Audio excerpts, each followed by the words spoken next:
Yang terjadi saat ini adalah satu rasa-rasa jelek. Kenapa hajatan tidak ada? Apakah gak ada uangnya? Atau uangnya dialihkan ke yang lain? Mas Kades akan mengusurpasi. Halo, apa kabar sobat ngoceh? Di sini bareng kami ada Doni, dan ada saya juga. Kita sekarang lagi mengadakan podcast mengenai Podcast Pojok Jember, guys. podcast Pojok Jember. Nah, podcast Pojok Jember ini kita inisiasi di Desa Sidomulyo. Di dalamnya yang nantinya akan membahas mengenai apa? Mengenai potensi desa, apalagi? Oke. Kemudian tentang seluk-beluk pemerintahan. Ya. Enggak. Oh. Enggak. Bahaya. tak? Bahaya. Nanti ada tukang bakso di belakang. Ding ding ding ding. Jadi kita akan membahas mengenai potensi desa, entah itu wisata, UMKM-nya, lalu apa lagi ya? Mengenai inilah dinamika pedesaan lah dan pemuda lah dan sebagainya gitu.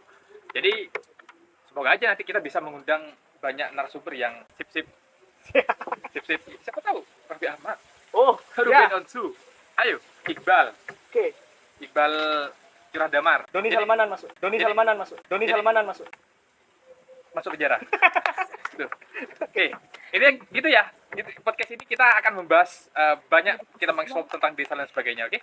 Dan hari ini karena podcast berdana, jadi kita untuk pertama itu kita akan mengundang narasumber yang asli desa. Oke. Asli desa. Kita gak mungkin dari luar dulu. Jadi kita akan mengulik tuntas mengenai desa kita sendiri. Kali ini sosoknya inspiratif. Oleh masyarakat sekitar itu disebut atau dikenal sebagai sosok yang sangat inspiratif. Mereka menyebutnya yo tukang sunat, yo ngopeni masyarakat. Perawat, tapi dia mau mengopeni masyarakat. Kita sambut Mas Kades Kamiluddin Eskepnas.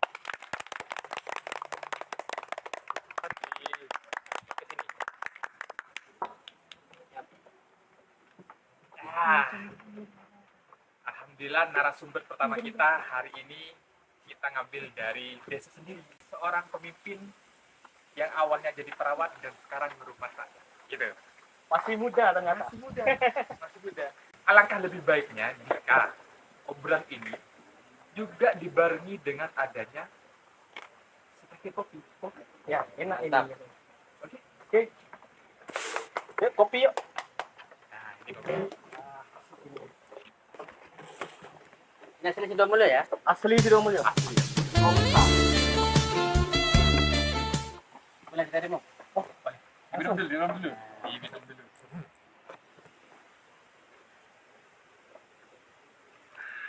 Kapal api. Nah, ini produk Sidomulyo menggunakan kopi Ketakasi. Robusta kita yang sudah mendunia. Di masyarakat itu ramai, Mas.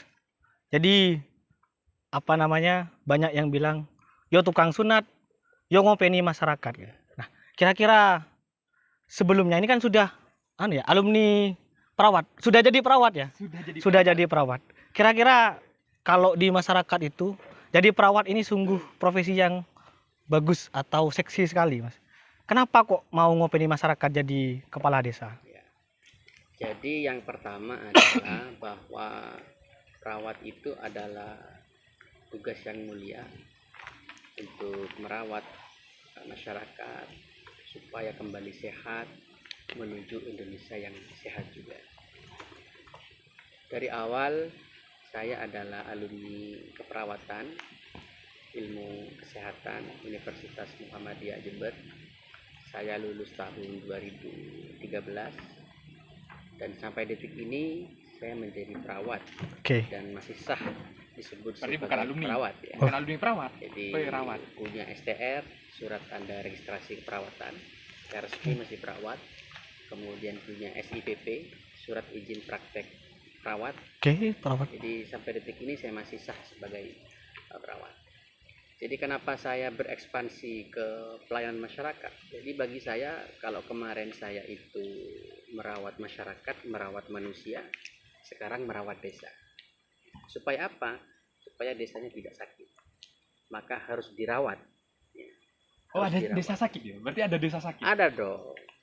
Jadi dengan pengalaman saya merawat manusia, kemudian dibekal ilmu itu, kalau di keperawatan itu ada ilmu pengkajian, kemudian diagnosa, kemudian setelah ketemu penyakitnya apa, baru kita obati, baru kita rawat. Sama dengan desa. Semua desa itu pasti mengalami kesakitan. Yang sakit apanya kita dikaji, kita melakukan pengkajian, kemudian melakukan diagnosa, sakitnya apa, kita intervensi. Oke. Supaya apa? Supaya sembuh dari sakit. Sakitnya. Sakit. Jadi tidak hanya manusia yang sakit, desa juga. Desa juga Desa bisa juga sakit. bisa sakit. Kalau desa sakit, maka akan berdampak luas terhadap masyarakat, terutama di pedesaan.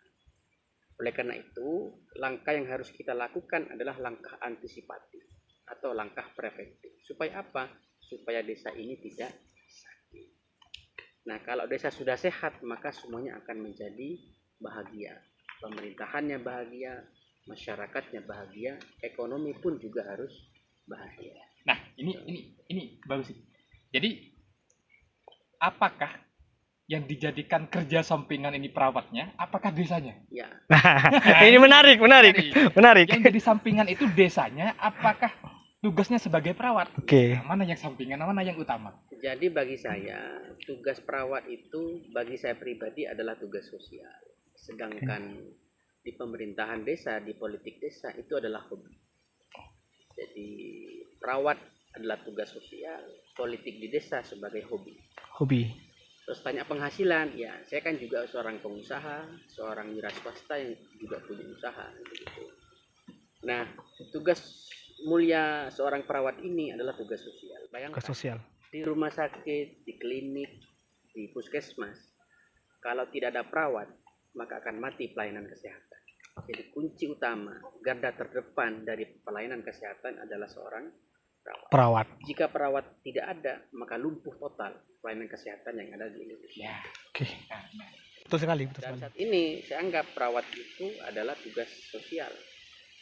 Jadi tugas sosial melayani masyarakat. Jadi ya, mengobati, termasuk hitan tadi nyunat tadi, itu Ya. bagian dari tugas sosial.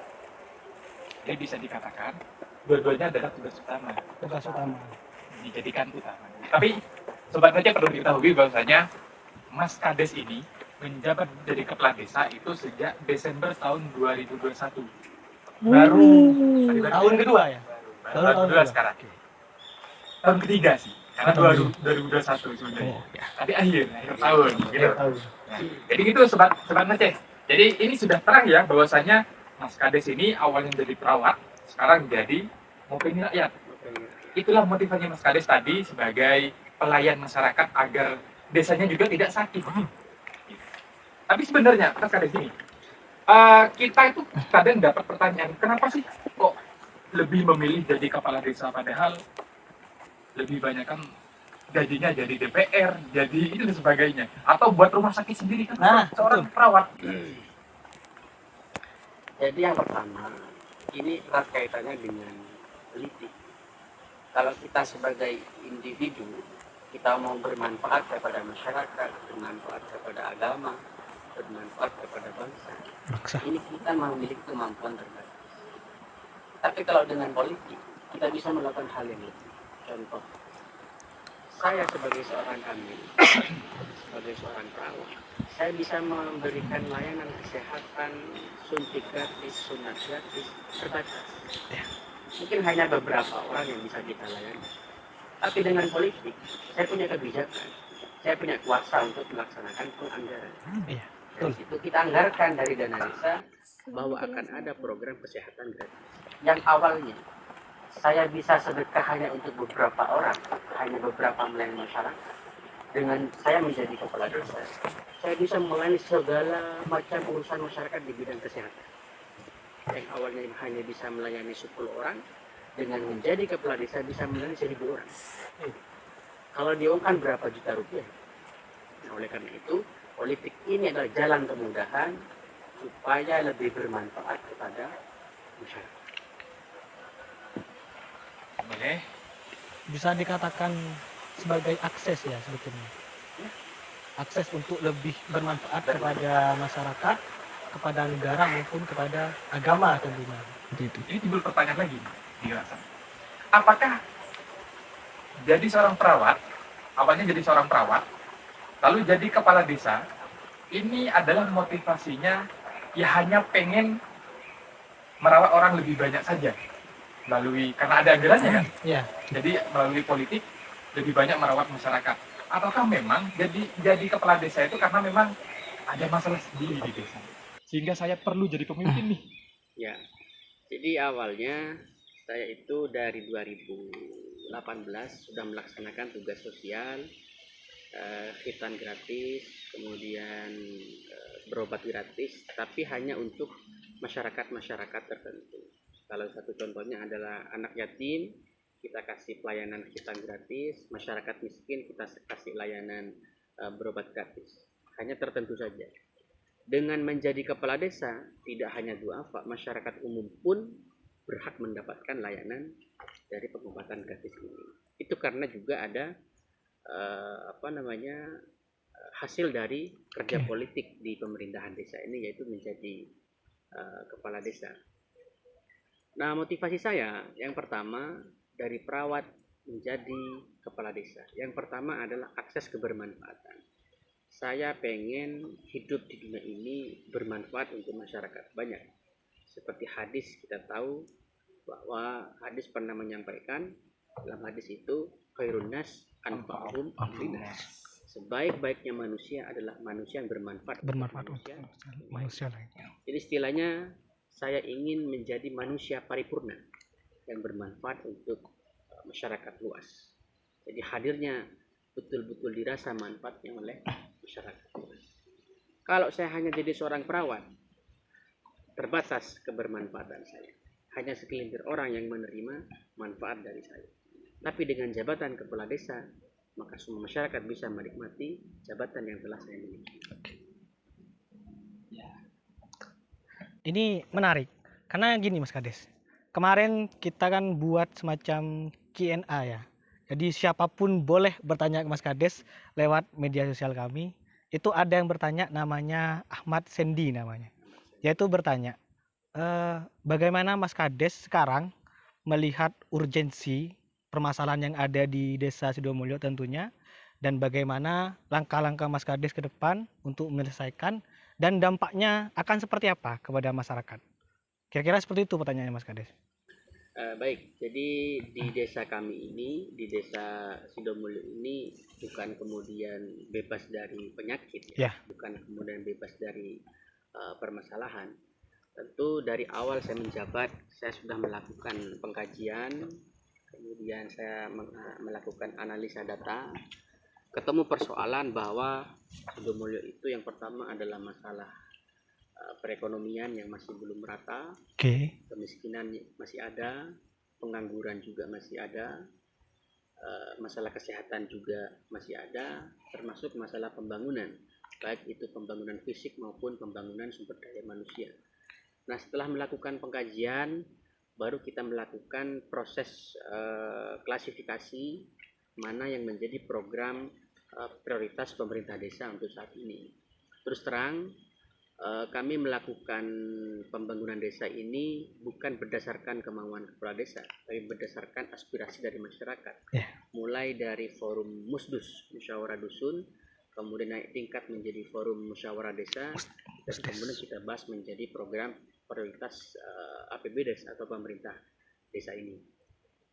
Nah, dari sekian program yang ada itu, yang pertama kami berkomitmen untuk menyelesaikan pembangunan infrastruktur fisik, tapi yang berkenaan dengan kemajuan ekonomi desa. Salah satu contohnya adalah bagaimana kita membangun infrastruktur di wilayah destinasi-destinasi wisata. Bagaimana kemudian kita membangun infrastruktur ke jalan usaha tani.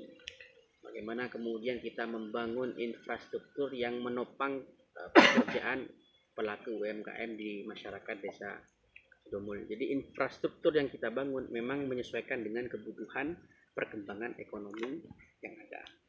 Nah, kerja-kerja yang kita bangun yang pertama tadi infrastruktur, Yang kedua, bagaimana kita membangun akses jaringan seluas mungkin.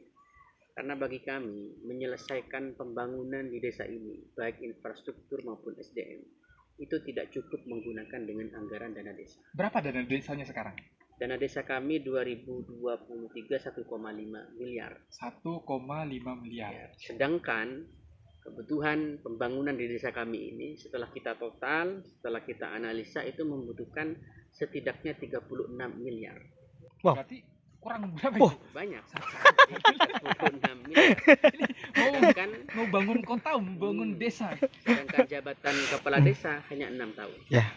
Katakanlah kita mentok-mentoknya lah kita mendapatkan jatah dana desa 2 miliar per tahun. Berarti 2 dikali 6, 6 berapa? 12. 6 kali 2 hanya 12 miliar. 12 Sedangkan miliar. kebutuhan kita 36 Miliar. Kurang berapa miliar itu?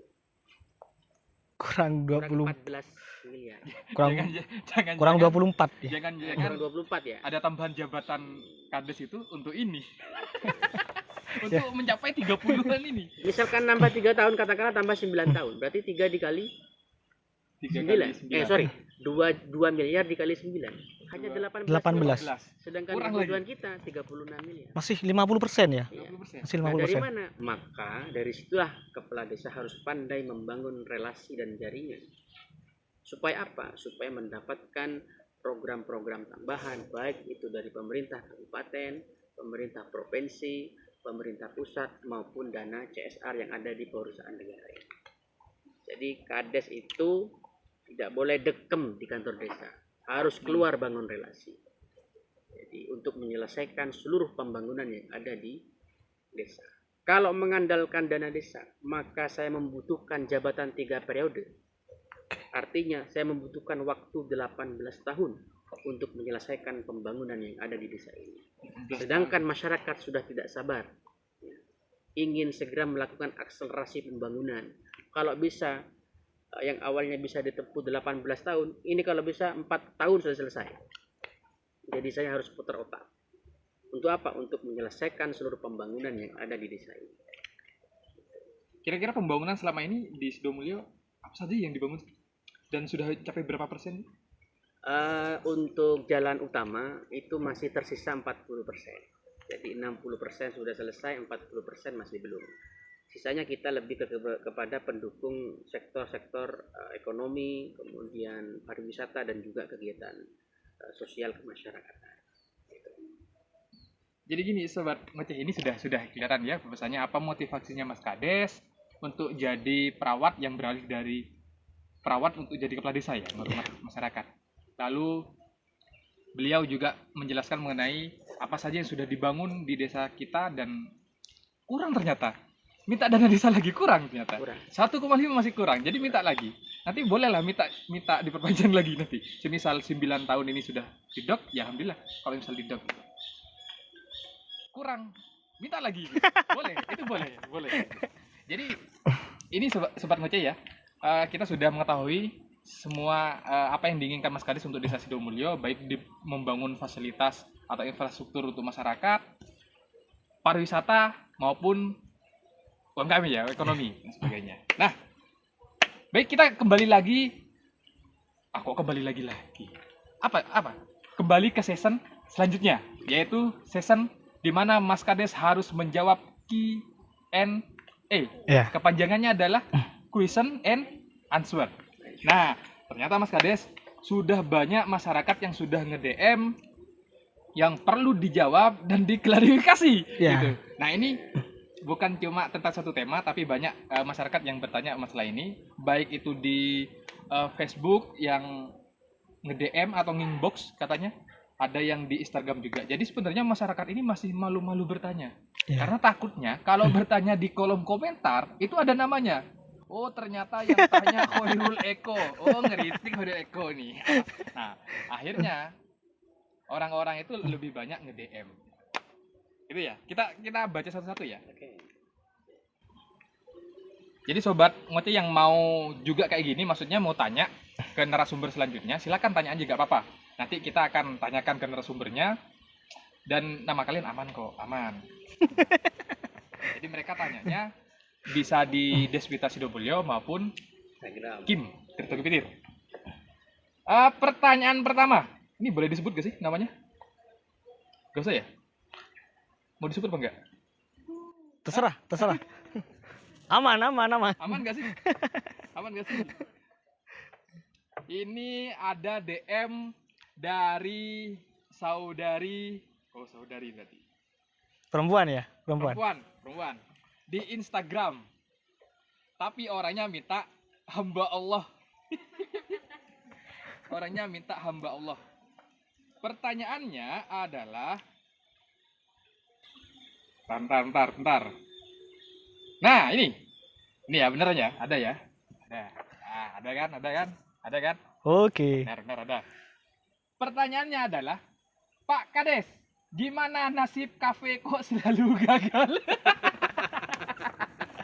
Iya. Pak Kades, gimana kafe kok selalu gagal? Baik yang curah manis maupun pal kuning, ngabisin anggaran doang. Nah, ini perlu klarifikasi. Ini pasti ada sesuatu di balik itu, kawan.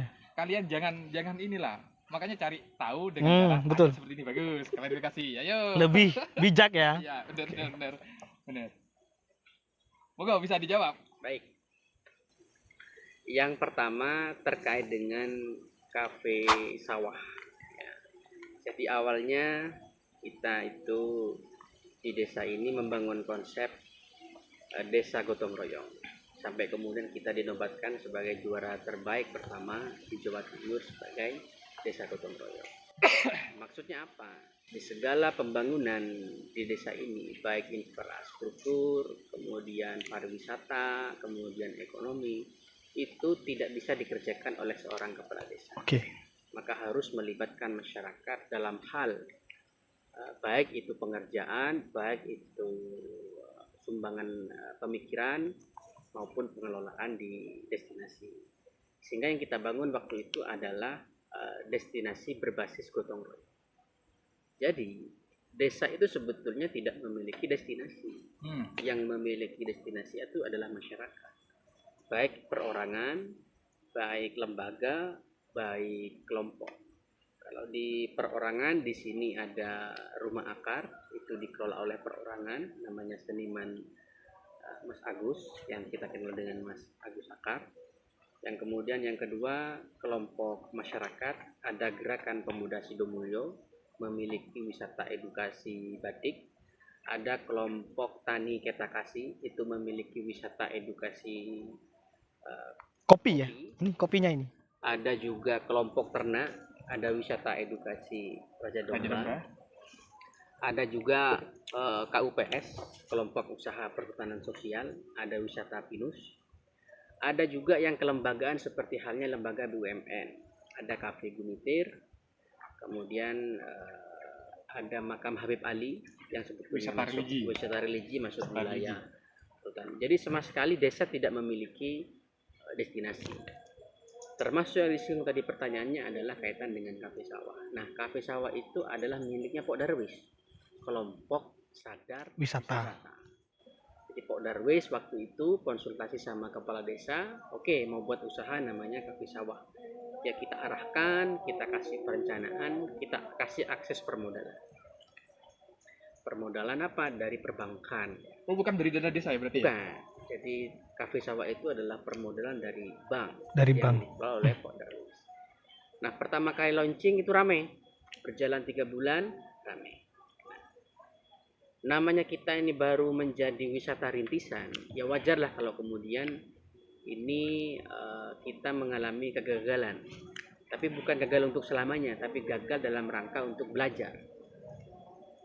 Bahwa seorang penemu lampu waktu itu harus gagal sekian ribu kali baru menghasilkan lampu. Ini aja kita masih gagal 1 kali, saya pikir bukan suatu hambatan. Ya, tapi ini motivasi supaya ke depan tidak gagal lagi. Mungkin yang di Kafe Sawah Curah Manis itu kaitan dengan satu, barangkali manajemen, kegagalan kaitan dengan manajemen. Kemudian target pasar. Target pasar. Yang ketiga, lingkungan. Nah, yang pertama kaitan dengan manajemen. Ya, namanya orang desa, pemuda desa SD saja tidak lulus sudah menjadi pengelola kafe. Tapi saya salut sama mereka. Mereka punya semangat yang luar biasa untuk menjadi pengusaha mandiri di desa ini. Jadi saya pikir kafe sawah itu bukan gagal, tapi masih dalam tahap belajar. Oke. Akan bangkit ke depan. Yang kedua kaitan dengan target pasar. Jadi mungkin target pasar dari kafe sawah itu mungkin targetnya adalah target masyarakat sekitar, juga desa-desa sekitar. Belum sampai kepada target wisatawan yang dari Bali, dari luar kota mungkin. Akhirnya apa? Kan kita nilai bahwa masyarakat kita ini kecenderungan untuk pergi ke kafe itu kan masih rendah. Ya, betul. Ngapain ke kafe? Kopi ada gitu biasanya. Betul. Beda dengan masyarakat kota. Mau diskusi, Kafe. menerima tamu, mau rapat, kafe. Kafe itu. Tapi kalau di desa, main mau ngafe, Ya. di rumah ada kopi, kan begitu. Itu mungkin kaitan dengan target pasar. Yang ketiga kaitan dengan lingkungan. Nah, lingkungan ini bahwa titik atau tempat kafe sawah itu jauh dari pintu masuk. Jauh dari pintu masuk. Yang kedua tempatnya pelosok.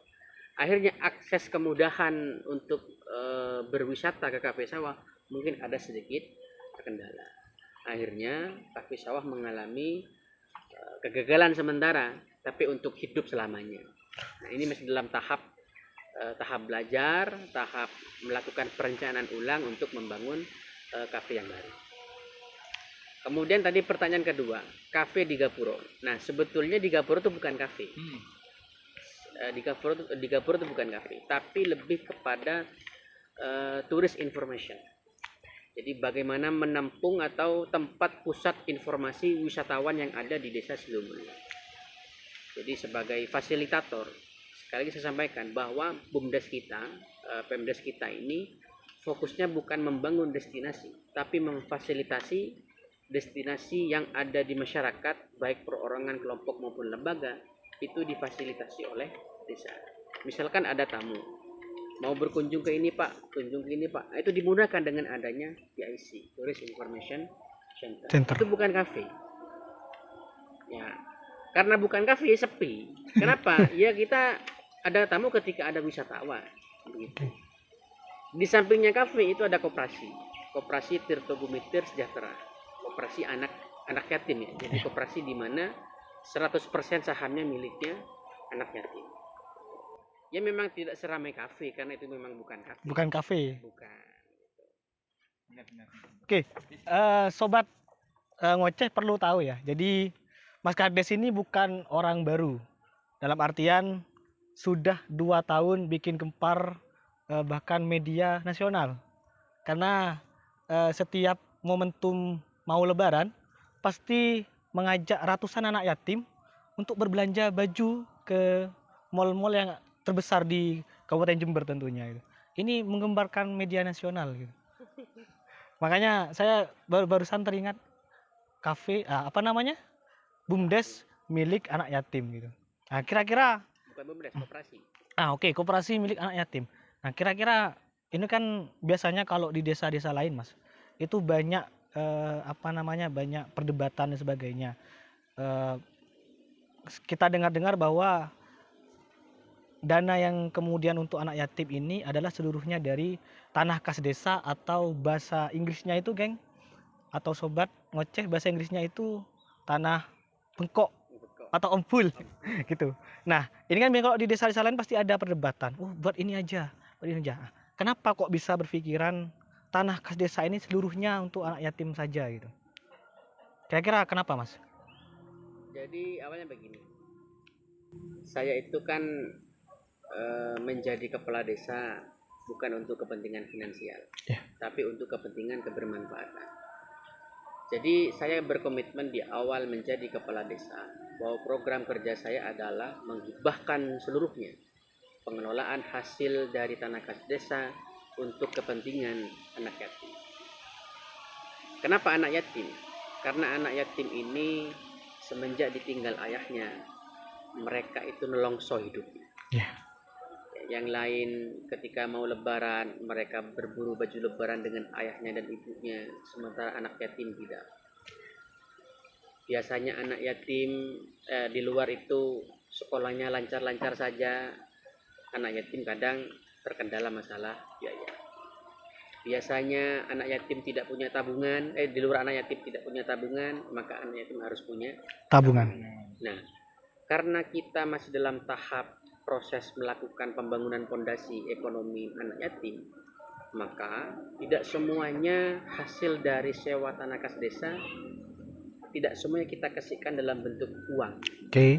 tapi lebih kepada usaha produktif. Pertama, TKD, tanah kas desa atau tanah ompul bahasa Inggrisnya tadi, itu sebagian kita gunakan untuk THR baju lebaran.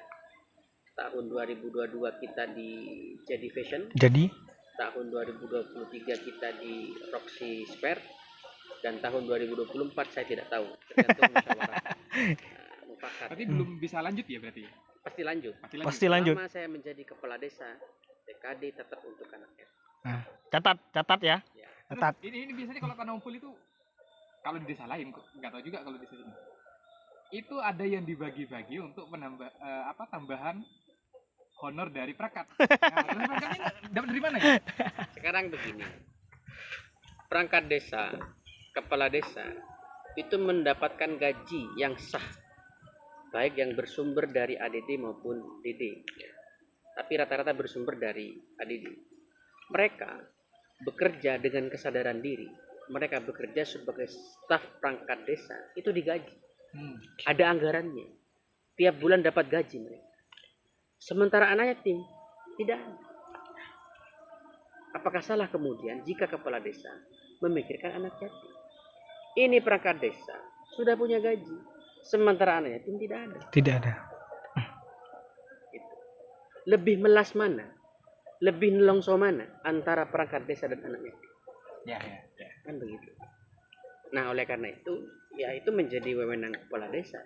TKD mau diapakan? Tapi bagi saya, tanah negara dalam hal ini tanah kas desa wajib hukumnya untuk digunakan sebesar-besarnya untuk kemanfaatan dan kemakmuran masyarakat, lebih-lebih masyarakat tertindas dan masyarakat duafa, dalam hal ini anak yatim piatu dan lansia.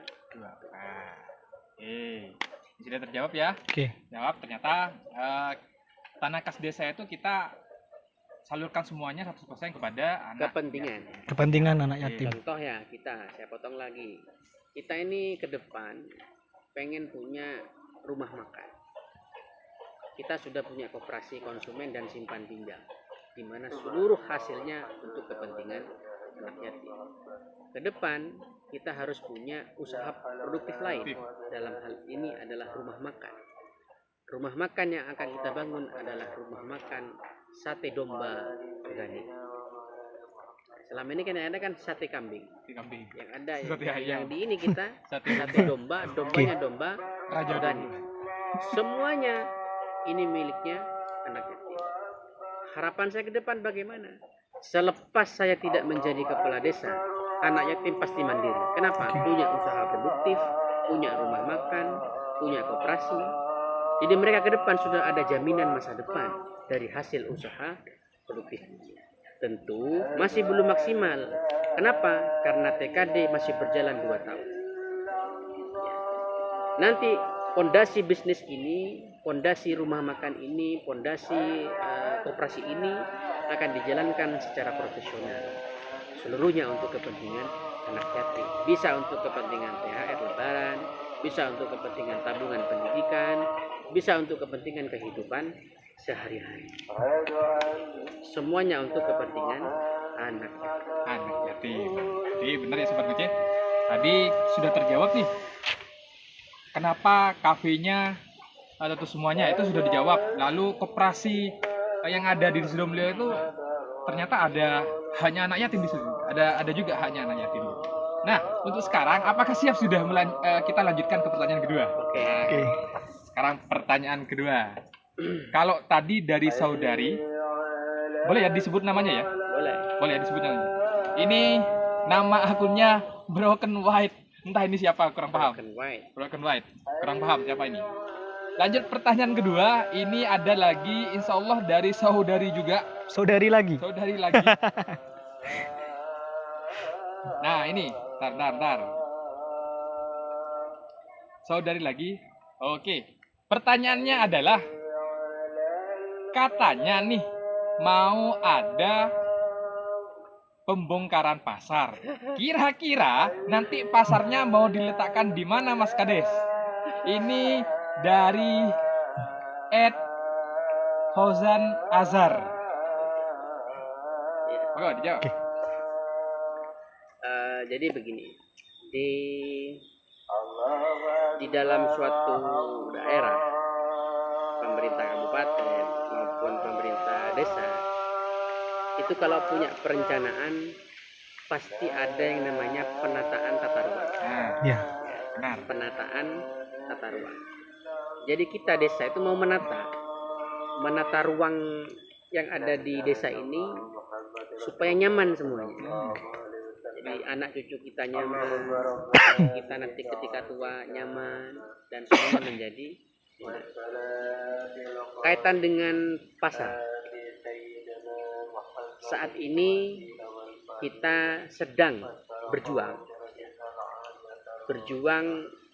mengajukan program ke pemerintah Provinsi Jawa Timur untuk akses pembangunan pasar yang ada di desa Sugomulyo. Kita tahu bahwa pasar itu sebetulnya adalah pusat perputaran ekonomi. Ya, betul. Jika pasarnya hidup, maka ekonomi juga pasti akan hidup. Yang terjadi saat ini adalah satu, pasar kita jelek sekali. Itu tahun berapa sih dibangunnya? Seperti Lama itu, ya Mas. kan? Seperti zaman 45. Saking jeleknya. Itu dibangun tahun berapa? Sekitar tahun 70-an. Wah.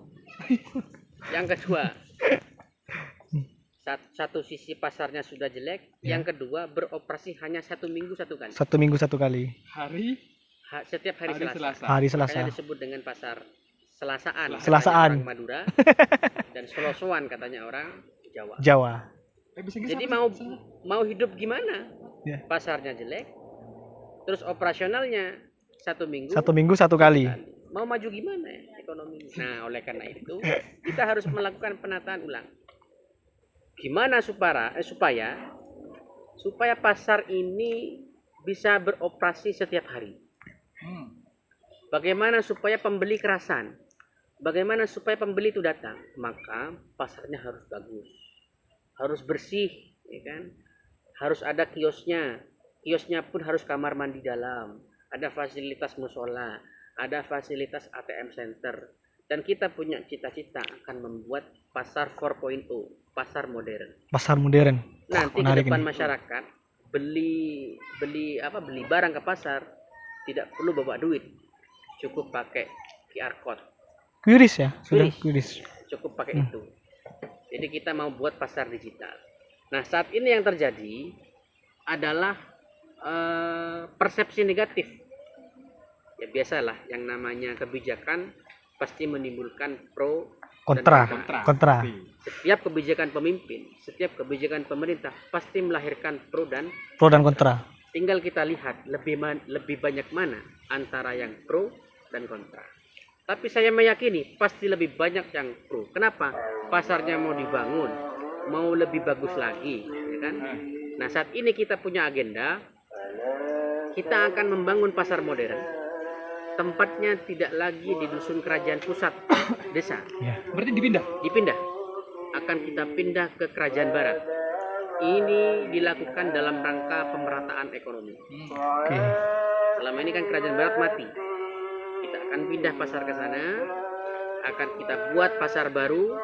Sementara desain kita ada 6 kios besar, itu kamar mandi dalam. Ada 9 kios kecil, itu tidak ada kamar mandinya.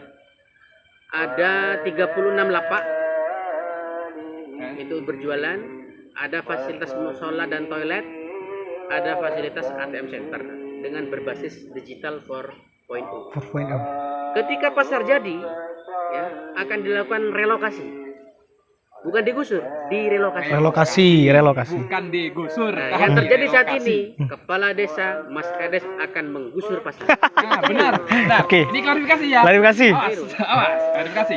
Yang benar, Mas Kades bukan menggusur pasar, tapi membangun pasar. Nah, Oke, Bang Mas.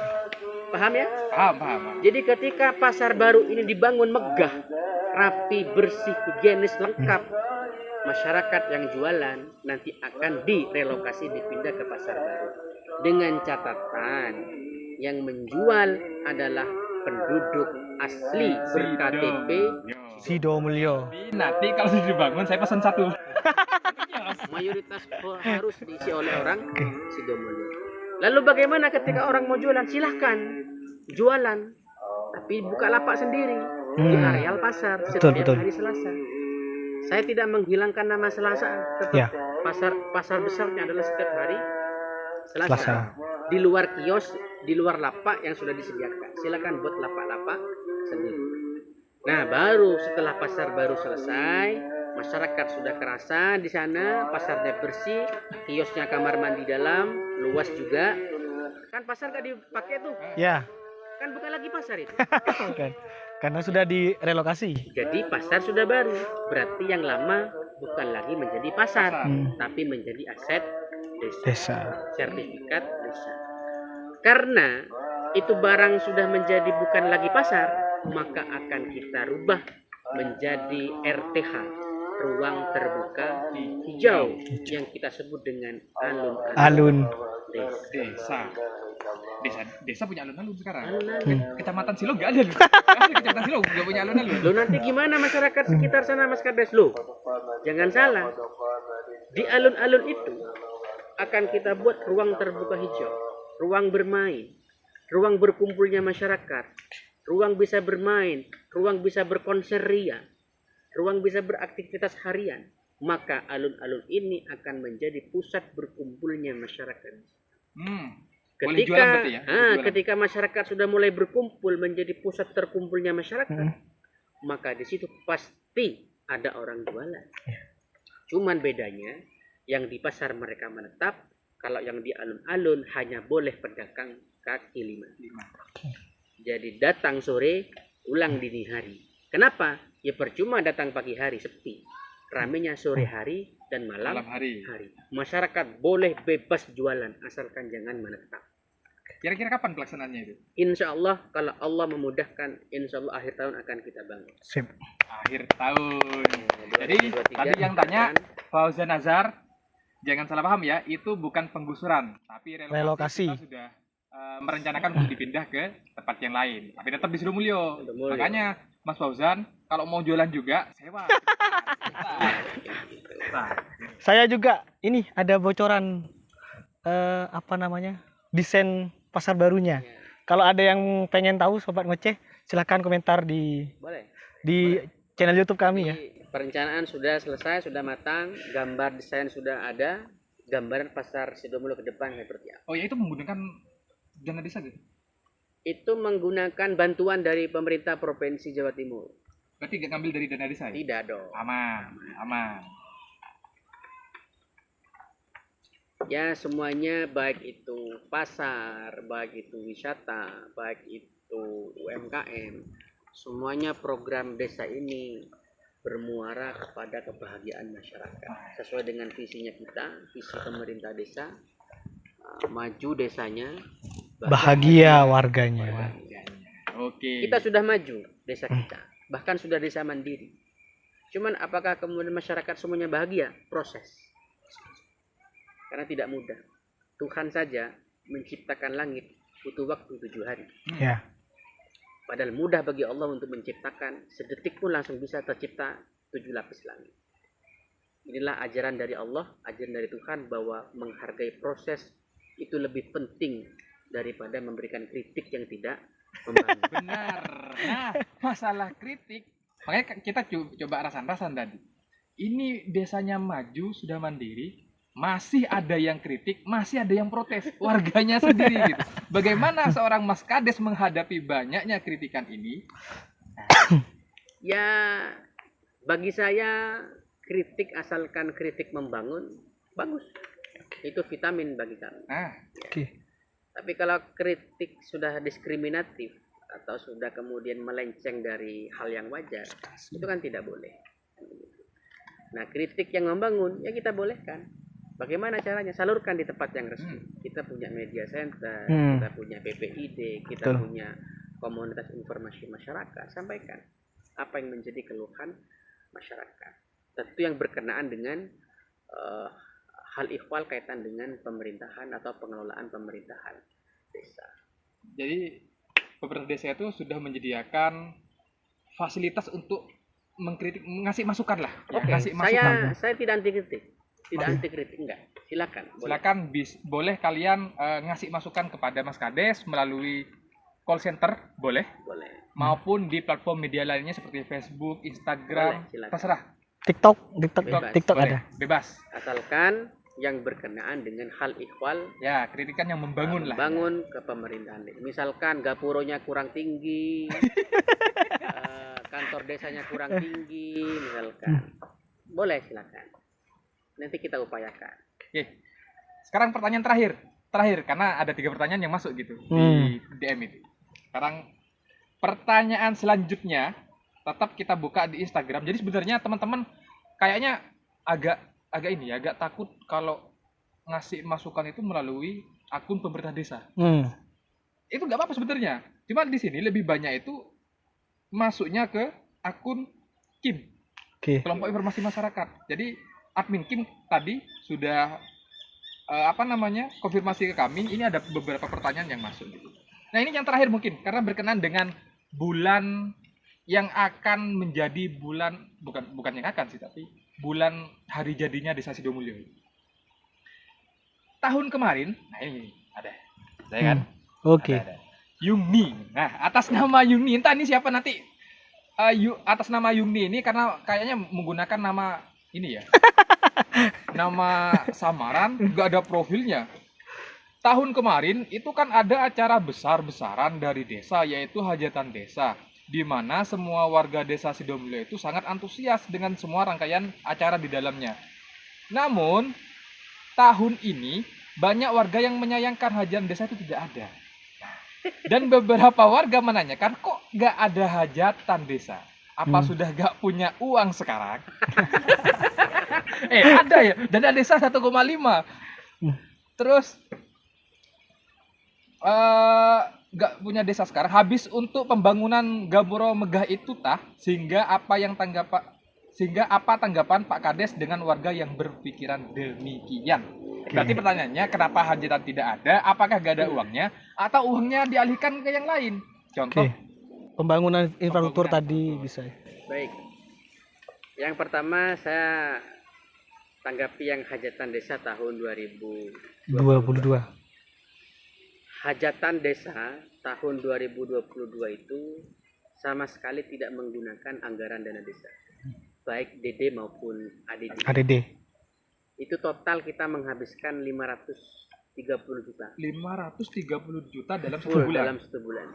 530 juta. Lalu bersumber Tanpa dari mana? menggunakan dana desa. Dana desa. Itu menggunakan sumber sponsorship pihak ketiga yang tidak mengikat. Ya.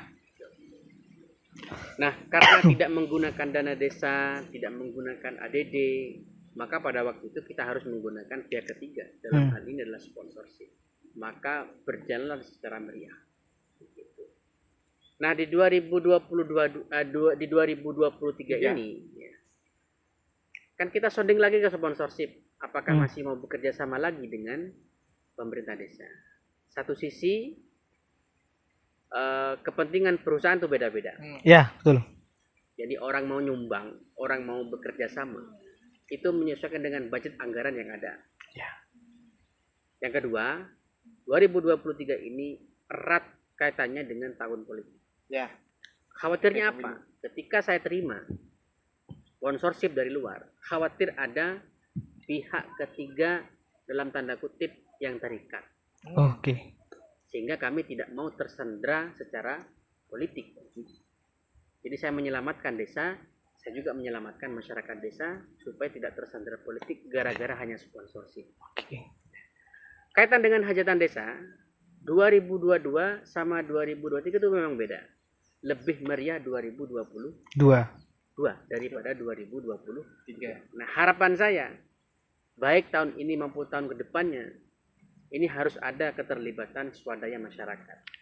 Jadi biarlah masyarakat yang merayakan hajatan desa itu sendiri dengan berbasis gotong royong. Jadi rasa memilikinya nanti pasti ada daripada dari pihak ketiga. Pihak ketiga selesai nyumbang, dia dapat hasil pulang. Tapi kalau swadaya masyarakat, internal masyarakat, dari masyarakat, oleh masyarakat, dan kembali kepada Kembali ke masyarakat. masyarakat. Hari ini ada hajatan, Tetap cuma ada tidak berarti ya? semua. Ada, 2023 tetap ada. tetap ada. 2023 tetap ada hajatan. Ya semacam ada fashion show batik tulis kita, kemudian ada karnaval budaya, kemudian ada lomba mewarnai, ada juga kontes domba, Ya, kontes domba. ada juga selamatan desa. Itu yang kita kerjakan pada hajatan desa tahun 2023. Ada trail juga ya. Ada trail juga. Nah, harapan saya jangan terjebak pada urusan seremonial. Oke. Masyarakat saat ini kan terjebak di urusan seremonial. Seolah-olah kalau ngomong hajatan desa atau ulang tahun desa harus seremonial besar. Besar-besaran. Bagi saya tidak. Lebih kepada substansi. Apa substansinya? Substansi bertambahnya usia desa ini bukan terletak pada seremonial yang hanya kulit belaka, Ya. tapi lebih kepada substansi. Apa substansi? Capaian program yang telah memajukan desa Sidomulyo ini. Oke. Jadi misalkan 2022 prestasi desa Sidomulyo sekian, di tingkat daerah sekian, di tingkat Jawa Timur sekian, di tingkat nasional sekian. Nah, 2023 harus naik lagi. 2024 harus naik lagi. Harus naik lagi. Sampai selesai masa jabatan saya tahun 2027. 7. Itulah hakikat dari substansi merayakan hajatan desa. Kalau masyarakat terjebak pada urusan kulit luar dalam hal ini seremonial, nggak maju-maju desa. Benar. Ah, betul. Kenapa? Hanya bertahan sebulan. Habis itu nggak ada lagi. Nggak ada berkelanjutan, nggak sustainable. Oke. Jadi ternyata hajatan desa tahun 2023 itu masih ada, teman-teman. Sobat ngoceh. Yang pertama ada karnaval budaya. Ya, itu tanggal 1. 1 1 Oktober. Oktober. Ketepatan kita juga panitia gitu. Jadi tahu semua acara-acara di Oktober itu. 1 Oktober ada karnaval budaya atau pawai budaya. Tanggal 8 itu ada Fashion show. Fashion show batik. Lalu ada apa lagi? Ada kontes Kontes domba. domba tanggal 12 Oktober. Oktober. Dibarengi dengan lomba mewarnai yang semuanya bertemakan Domba. domba gitu. Lalu ada juga Trail. trail itu di bulan Novembernya. Hmm. Cuma kita dengar-dengar juga bakalan ada lomba Nasi tumpeng ada. nasi tumpeng. Lomba nasi tumpeng. Itu kita sudah ada rangkaiannya kok. 1 bulan aman. Tinggal kalian memeriahkan aja. Nah, ngomong-ngomong masalah hajatan ini nyambung sebelum kita tutup, ini nyambung. Karena kami juga ini berdua sama Doni menerima pendaftaran karnaval budaya. Karena karnaval budaya itu sekarang lagi booming-boomingnya, apalagi Sidomulyo kan terakhir ya. Dari semua karnaval itu terakhir gitu. Ketika ada orang daftar, ternyata orang taunya itu Parade Son. Mas mau daftar Parade Son di Sidomulyo gitu. Banyak yang mendaftar, entah yang dari kecamatan lain, dari luar desa Sidomulyo dan sebagainya. Tapi ini kan sudah ada aturan bahwasanya karnaval budaya ini hanya bisa dimeriahkan atau diikuti oleh warga lokal Sidomulyo gitu. Kenapa sih Mas Kades kok nggak buka untuk umum? Ini sebagai bahan klarifikasi lagi ke masyarakat, karena banyak masyarakat luar, bahkan ada satu orang itu yang ngomong gini, Mas kok nggak boleh ikut? Berarti nggak adil ini ke masyarakat luar. Nah, ini yang perlu sebenarnya kami ingin jawab gitu. Sudah kami klarifikasi. Cuma ini mumpung ada Mas Kades, biar Mas Kades yang mengklarifikasi kenapa kok hanya masyarakat Sidomulyo. Ya, yang pertama masyarakat umum harus tahu bahwa selama ini kan karnaval itu kan untuk merayakan ulang tahun Kemerdekaan. Nah, Sidomulyo ini bukan dalam rangka ulang tahun kemerdekaan, Ya, tapi dalam rangka Kemerdekaan. ulang tahun desa. Ulang tahun desa yang ke-29. 9. Maka ya hanya kita yang merayakan.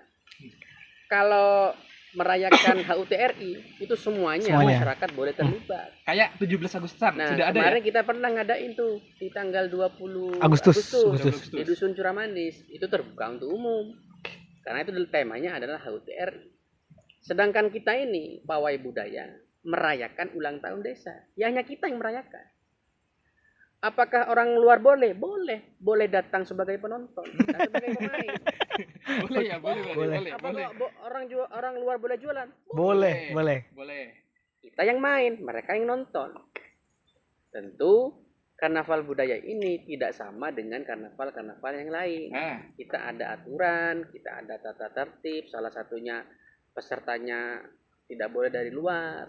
Kemudian tidak boleh ada pargoy. Pargoy itu parade goyang ya. Goyang erotis ya. Rada goyang. Nggak boleh, saya tekankan kepada panitia, pakaiannya harus menutup aurat ya. Jadi harus ya celana panjang, terus juga kaos panjang kan, itu menjadi aturan kita. Apakah boleh bergoyang? Boleh, asalkan goyangnya masih dalam taraf normatif lah ya. Jadi gerakan-gerakan senam-senam begini itu masih boleh. Tapi kalau sudah goyang-goyang begini itu nggak boleh. Itu melanggar adat ketimuran juga. Apalagi yang melihat anak-anak kecil, ini kan bahaya. Tidak mengedukasi ya. Ya. Kalau sound system silakan hadir silakan dari luar, tapi yang nyewa orang Orang tidak mulia. misalkan orang Sidomulyo kelompok tani mau nyewa dari Malang, silakan, asalkan pesertanya orang Sidomulyo. Gitu. Kenapa demikian? Karena semuanya terlibat ya. Jadi RT RW yang biasanya jadi panitia sekarang jadi peserta. Gitu. oh jadi sekarang memang semua RT RW kan awalnya kalau di hajatan desa itu jadi Sebagai panitia, Panitia. sebagai penjaga gawang, penjaga keamanan, ketertiban. Sekarang Peserta. RT RW jadi peserta. Sebagai peserta. Ngumpaki masyarakatnya sendiri gitu, warganya sendiri. Orang luar silakan datang sebagai penonton, penonton. bukan sebagai pemain. Nah, Ya. orang luar juga boleh ikut Jualan. di ini. Bukan, ikut di apa namanya? Acara-acara hajatan tapi di fashion batik. Nah, boleh. itu. Fashion batik boleh tuh. Boleh trail, boleh. Trail juga boleh. Tapi untuk kontes domba dan mewarnai itu juga Sidomulyo kan. Sidomulyo, internal Sidomulyo. Jadi silakan kalian daftar di fashion batik aja gak apa-apa. Itu tuh ya, yang membedakan karnaval kita bukan dalam rangka ulang tahun kemerdekaan, tapi dalam rangka ulang tahun desa. Desa. Sudah jelas ya bahwasanya orang masyarakat luar desa Sidomulyo kemarin kita sudah ikut di kita kok di Ceramanis tanggal 20 Agustus itu. Daripada uang kalian dibuang untuk sound, mending dibuat untuk buat beli jajan aja di tanggal 1. Ya enak gitu. Daripada nyewa sound, mending beli jajan di tanggal 1 Oktober di Sidomulyo. Itu lebih banyak dapatnya gitu. Itu aja ya. Itu mungkin pertanyaan yang dari Q&A dari masyarakat gitu. Nah, ini sudah terjawab semuanya, sudah terklarifikasi. Jadi jangan salah paham ya.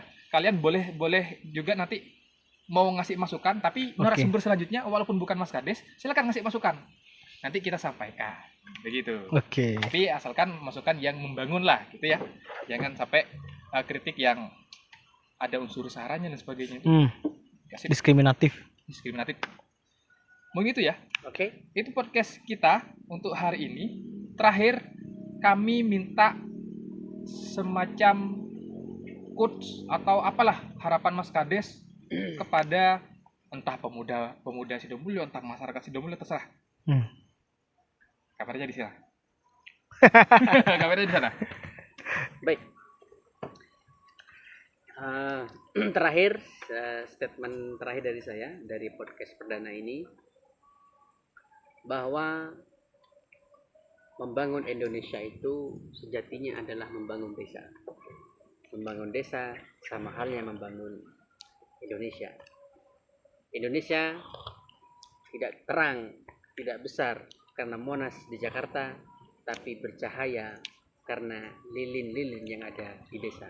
Pesan saya kepada para pemuda, jadilah lilin-lilin di desa yang bermanfaat untuk agama, bangsa, dan negara.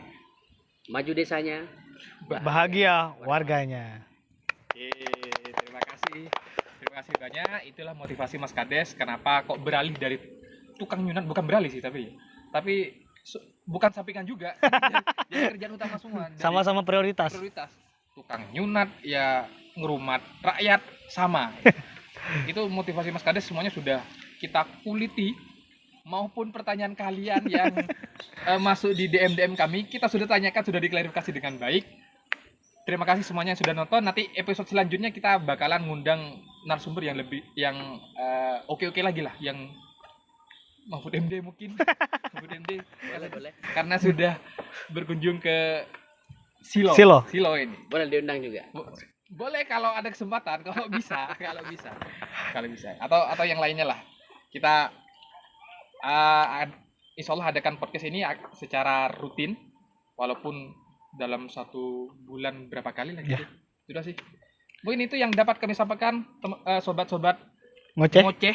Kenapa nggak ngasih ngoceh?